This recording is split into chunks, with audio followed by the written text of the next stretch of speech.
Break के बाद एक बार फिर स्वागत है आप सभी के इनसाइड झारखंड न्यूज के इस बुलेटिन में। चले जानते हैं खबरों के बारे में। खबरों की शुरुआत करते हैं राजधानी रांची से। जेएमएम के कार्यकारी अध्यक्ष हेमंत सोरेन ने गुरुवार को चौथी बार झारखंड की कमान संभाल ली है। झारखंड की राजधानी रांची के मोरहाबादी मैदान में आयोजित भव्य शपथ ग्रहण समारोह में हेमंत सोरेन ने झारखंड के 14वें मुख्यमंत्री के तौर पर शपथ ली। राज्यपाल संतोष कुमार गंगवार ने हेमंत सोरेन को पद और गोपनीयता की शपथ दिलाई। शपथ लेने से पहले हेमंत सोरेन ने झारखंड वासियों को जोहार कहा और आज के दिन को ऐतिहासिक बताया है। हेमंत सोरेन ने भगवान बिरसा मुंडा की तस्वीर के साथ सोशल मीडिया प्लेटफॉर्म एक्स पर अपनी भावना व्यक्त की। सीएम हेमंत सोरेन ने इसके साथ ही प्रदेशवासियों को कुछ खास संदेश दिया है। उन्होंने राजनीतिक तौर पर इस दिन को खास बताया और कहा कि हमारी एकता ही हमारा सबसे बड़ा हथियार है।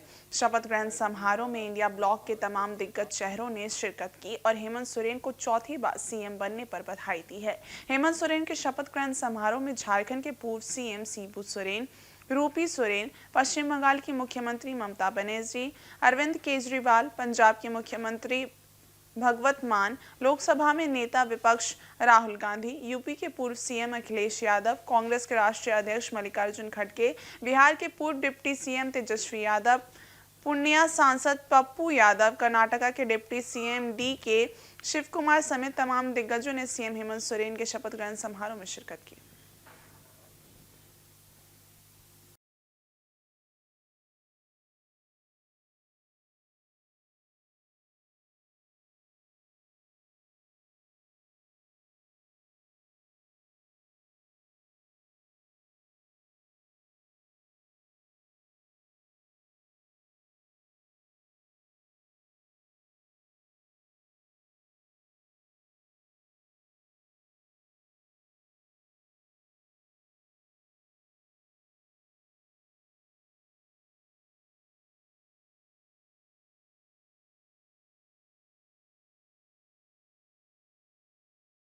संविधान और विधि के अनुसार न्याय करूंगा।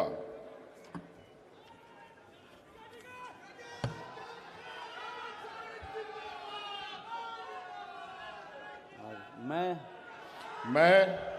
अपना नाम हेमंत सोरेन सत्यनिष्ठा से प्रतिज्ञान करता हूं कि जो विषय झारखंड के राज्य के मुख्यमंत्री के रूप में मेरे विचार के लिए लाया जाएगा अथवा मुझे ज्ञात होगा उसे किसी प्रकार व्यक्ति या व्यक्तियों को तब के सिवाय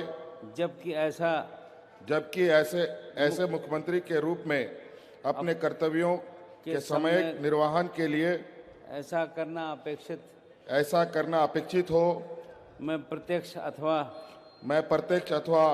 अप्रत्यक्ष रूप से संसूचित या प्रकट नहीं करूंगा।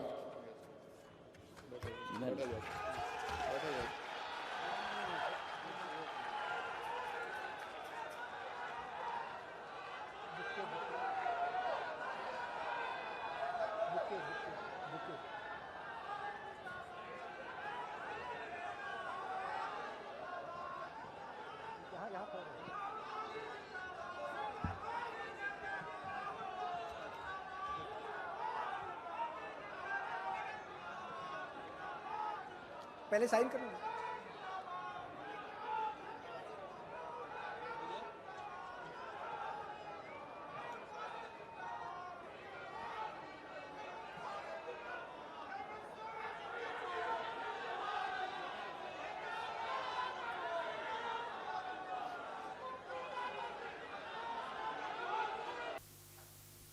और सरायकेला खरसावां जिला के ईचागढ़ प्रखंड क्षेत्र के जारगोडी व जेएसएमडीएस बालूघाट का एसडीएम विकास कुमार राय ने औचक निरीक्षण किया। उन्होंने बालूघाट जाने के रास्ते से 2 हाईवा को जब्त कर ईचागढ़ पुलिस को सौंप दिया है।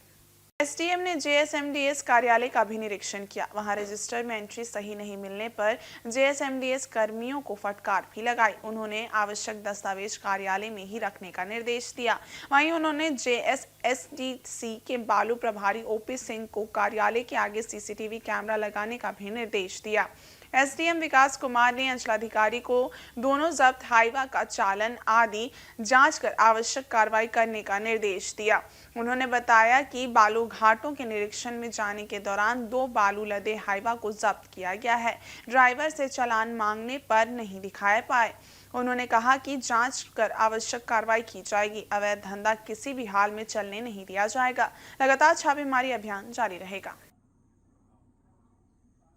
छापेमारी या किसी कार्रवाई के मंशा से हमारे द्वारा यहाँ इधर नहीं आया गया था।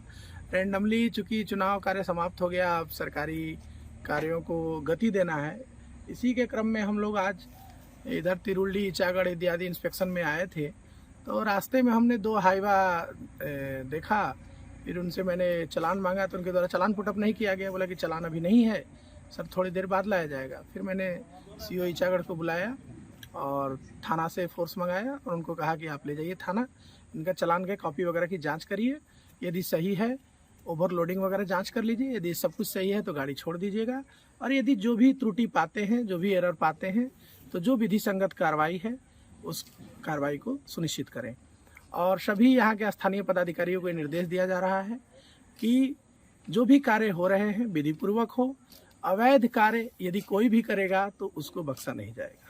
इधर जमशेदपुर के गोलमुरी चर्च स्कूल के पास गुरुवार को 3 कारों की आपस में भिड़ंत हो गई। इस दुर्घटना में स्कूली सवार एक महिला को हल्की चोट आई है और कारों को काफी नुकसान पहुंचा है। तीनों कार के आगे और पीछे का हिस्सा पूरी तरह से क्षतिग्रस्त हो गया है।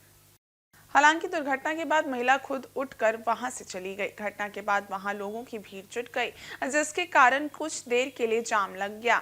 सभी कार मालिक एक दूसरे पर दोषारोपण करते दिखाई दिए। बताया जाता है कि एक स्कोडा कार तेज गति से टेल्को से साक्षी की ओर जा रही थी, तभी सड़क किनारे खड़ी 2 अन्य कारों को उसने पीछे से टक्कर मार दी, जिससे ऑल्टो और हुंडई क्रिएटा कार क्षतिग्रस्त हो गई। गनीमत ये रही कि इस दुर्घटना में गंभीर रूप से कोई घायल नहीं हुआ।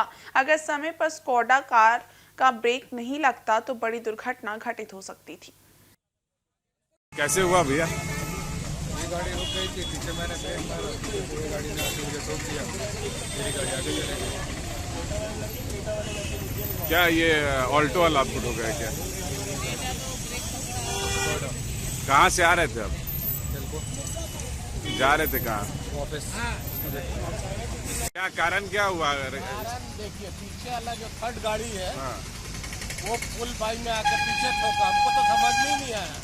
लेडीज रुकी हुई है, हम भी ब्रेक मार के रुके हुए। कम से कम हम लोग का दोनों का बीच में काफी गैप था, 3 से 3.5 फीट का गैप था।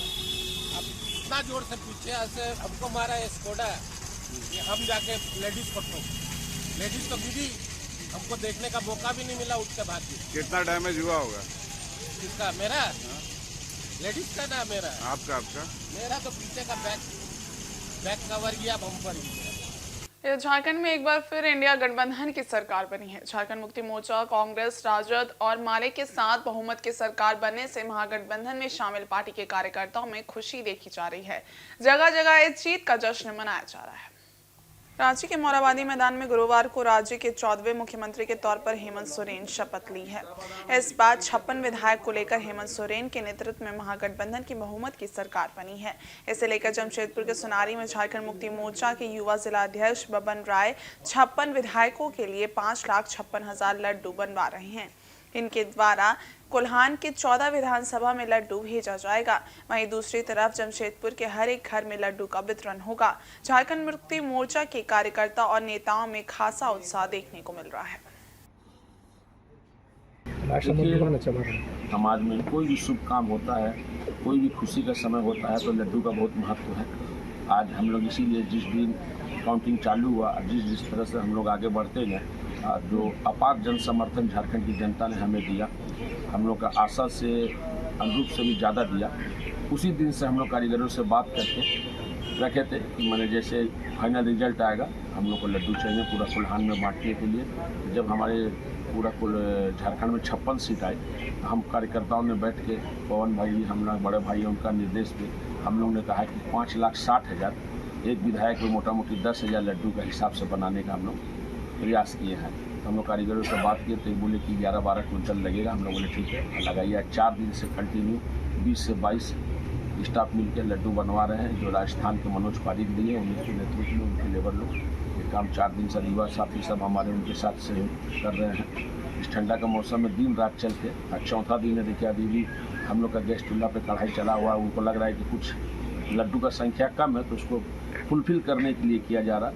और आज 28 तारीख को जैसे 4 बजे शपथ ग्रहण होगा आज और कल मतलब इसलिए कि बहुत कार्यकर्ता और नेता हैं जो रांची चल गए हैं शपथ ग्रहण में, उनके क्षेत्र में कल और जो यहाँ पर है उनके क्षेत्र में आज 4 बजे शाम को पूरा कोल्हान में आपको हर चौक चौराहा पे झारखंड युवा मोर्चा पूर्वी सिंहभूम के द्वारा लड्डू भेजा जा रहा है और जनता के बीच में कार्यकर्ताओं के बीच में इसको बांटा जाएगा मुँह मीठा कराएगा। और जमशेदपुर पूर्वी से भारतीय जनता पार्टी के प्रत्याशी के रूप में जीत हासिल करने के बाद पूर्णिमा साहू लगातार अपने क्षेत्र की जनता से मिल रही हैं, उसका आशीर्वाद ले रही हैं और वहां की समस्याओं को समझकर उसका समाधान करने की बात भी कर रही हैं। जमशेदपुर पूर्वी की जनता की आभारी हैं, जिसने अपनी बहू और बेटी समझकर उन्हें अपना आशीर्वाद दिया, उन्हें अपना बहुमूल्य वोट प्यार और स्नेह देकर जिताया। वे इतना ही कहना चाहेंगे कि जो भी क्षेत्र की समस्या है उसका वे पूरी निष्ठा के साथ समाधान करेंगे। इस अवसर पर बिरसा नगर के साथ ही टेल्को, गोविंदपुर आदि क्षेत्रों का पूर्णिमा साहू ने दौरा किया। लोगों ने जगह जगह पर उनका अभिनंदन किया और उन्हें अपना आशीर्वाद दिया। और उन्होंने अपार आशीर्वाद, सहयोग, अपना साथ, अपनी ताकत मुझे दे दी है और इसके बल पर मैं आज खड़ी हूँ। बस आज मैं उतरी हूँ हमारी दिल जनता का आभार व्यक्त करने, उन्हें धन्यवाद देने कि उन्होंने अपनी इस बहू, अपनी बेटी पर विश्वास जताया है और इस विश्वास के बलबूते में विधानसभा चुनाव में उनकी समस्याओं का निवारण ये जी आज भाजपा बबलू गोप के नेतृत्व में आपका स्वागत किया जा रहा है। जी, हमारे मंडल अध्यक्ष, जितने भी मंडल अध्यक्ष हैं, बूथ कार्यकर्ता हैं, जितने भी हमारे सदस्य भारतीय जनता पार्टी के परिवार के सदस्य हैं, सबों को मैं तहे दिल से, हृदय से आभार व्यक्त करती हूँ कि उनके बल पर हमने ये रण है जो जीत ली है। धन्यवाद। इधर जमशेदपुर के गोलमुरी स्थित आरडी टाटा टेक्निकल इंस्टीट्यूट में 2 दिवसीय खेल एवं परियोजना प्रदर्शनी का आयोजन बुधवार और गुरुवार को किया गया। इस दौरान अपनी प्रदर्शनी में विद्यार्थियों ने आधुनिक भारत का भविष्य अपनी नई इनोवेशन के साथ दिखाया। इसका शुभारंभ मुख्य अतिथि टाटा कमिंस के प्लांट हेड रामफल नेहरा एवं टाटा कमिंस के एचआर लीड भिकम सिंह ने दीप प्रज्वलित कर किया। संस्था की प्राचार्य प्रीता जॉन ने बताया कि एनडीटीएफ के इस आयोजन का उद्देश्य विद्यार्थियों की नई सोच, इनोवेशन व उनके तकनीकी क्षमता को प्रदर्शनी के माध्यम से उभारना और बेहतर भविष्य के लिए उनकी कल्पनाओं को मजबूती प्रदान करना है। इसमें 7 स्कूल व कई टेक्निकल इंस्टीट्यूट के विद्यार्थी शामिल हुए, जिसमें चिन्मया विद्यालय स्कूल टेल्को विजेता बनी। वहीं दूसरे स्थान पर कासीडी हाई स्कूल एवं तीसरे स्थान पर गुरुकुल पब्लिक स्कूल के विद्यार्थी रहे।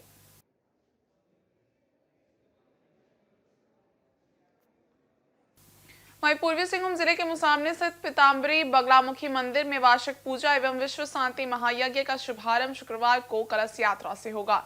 पुजारी ने कलश यात्रा में ज्यादा से ज्यादा संख्या में महिलाओं को शामिल होने की अपील की है। पीताम्बरी बगलामुखी मंदिर में वार्षिक पूजा एवं विश्व शांति महायज्ञ का आयोजन किया गया है। शुक्रवार को इस अनुष्ठान का शुभारंभ कलश यात्रा से होगा। कलश यात्रा में भक्तों को ज्यादा से ज्यादा संख्या में उपस्थित होने की अपील की गई है। ये पूजा अनुष्ठान हर वर्ष विश्व शांति के लिए किया जाता है। कलश यात्रा के बाद यज्ञ किया जाएगा। वहीं श्रद्धालुओं के बीच प्रसाद का वितरण भी होगा।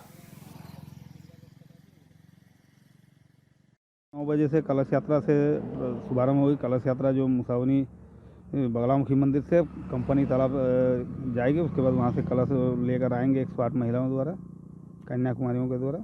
उसके बाद फिर आपका 1 बजे हवन स्टार्ट होगी, अपना जो दशांग हवन बगलामुखी जब का, और रात को आपका भजन कीर्तन होंगे। क्या हवन करना? बगलामुखी का विश्व शांति महायज्ञ का हवन होगा। मतलब क्या इसका मतलब भगवान से ये करते मतलब इसमें शत्रु विनाशक, चाहे कुछ भी किसी का कोई परेशानी हो तो उसको दूर करने के लिए इसमें महायज्ञ को में बहुत सपोर्ट करते हैं। और साथ में जो भी है, मैं तो चाहूँगा कि कलश यात्रा को सफल बनाने के लिए सभी बगलामुखी मंदिर में सुबह 9 बजे से पूर्व आ जाएं। और जमशेदपुर के बिरसानगर जोन नंबर 3 में 7 दिवसीय श्रीमद् भागवत कथा का आयोजन किया गया है, जो 24 नवंबर से शुरू हुआ है और 30 नवंबर तक चलेगा। इसमें रोजाना कथा सुनने के लिए श्रद्धालुओं की भारी भीड़ उमड़ रही है। पंडित गौरव गौतम ने बताया कि इस तरह की कथा का आयोजन करने का उद्देश्य सनातन धर्मियों को जागरूक करना है, अपने देवी देवताओं के बारे में बताना है। उन्होंने कहा कि पहले दिन हम लोग श्रीमद् भागवत गीता के महत्व के बारे में जानते हैं, उसके बाद श्री कृष्ण के जितनी भी लीलाएं हैं सबके बारे में विस्तृत रूप से बताया जाता है। साथ ही साथ मंच पर कलाकारों द्वारा उसको दिखाया भी जाता है। लोगों में भगवान के प्रति लगाव हो और लोग अपने धर्म के बारे में जाने समझे, इसी उद्देश्य से इस कथा का आयोजन किया जा रहा है। मथुरा से आए हुए कथावाचक पंडित पवन कृष्णा शास्त्री जी महाराज कथा का वाचन कर रहे हैं। कथा की समाप्ति पर पूर्णाहुति में यज्ञ का आयोजन किया गया है।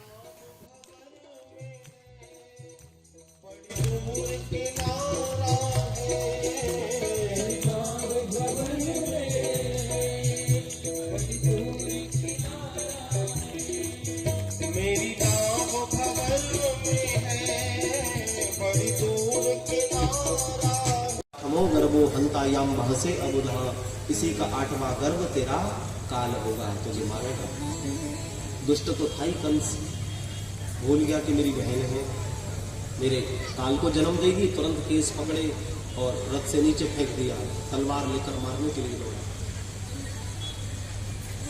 देखो बंधुओं का अवतार हुआ,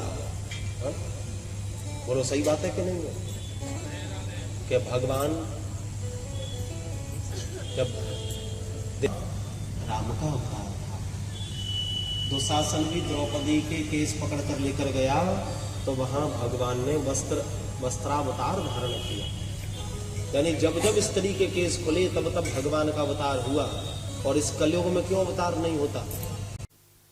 और आज के इस बुलेटिन में बस इतना ही। हम कल फिर हाजिर होंगे कुछ और नई खबरों के साथ। तब तक के लिए देखते रहिए इनसाइड झारखंड न्यूज। धन्यवाद।